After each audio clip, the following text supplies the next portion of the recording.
ఒకప్పుడు పోయి అలా భరించలేకుండా శివలింగాలను నీళ్ళలో వదిలేసేవాళ్ళు. ఈ మధ్య కాలంలో చాలా చోట్ల చాలామంది శివలింగాలు దొరుకుతాయి.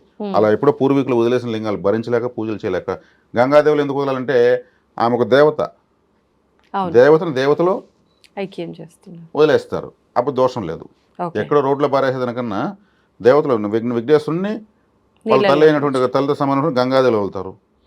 శరణవరాత్రులప్పుడు కూడా కాళికాదేవిని కూడా గంగలోనే వెళ్తారు. ఆమె స్వీకరించిందంటూ లేదు. గంగాదేవి మనిషి చనిపోతే అస్థికులు గంగలోనే వెళ్తారు.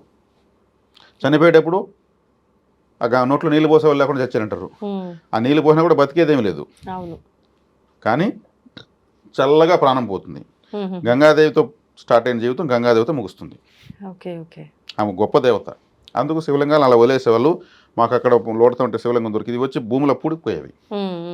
అప్పట్లో వాళ్ళు భరించలేకుండా ఆశపడి ఇండ్లలో పెట్టుకుని లేదా ఇంకేదో చేసి గంగాదేవిలో వెళ్తే ప్రశాంతం అయిపోతుంది. మనకు పైన దేవతాగ్రహం రాదు.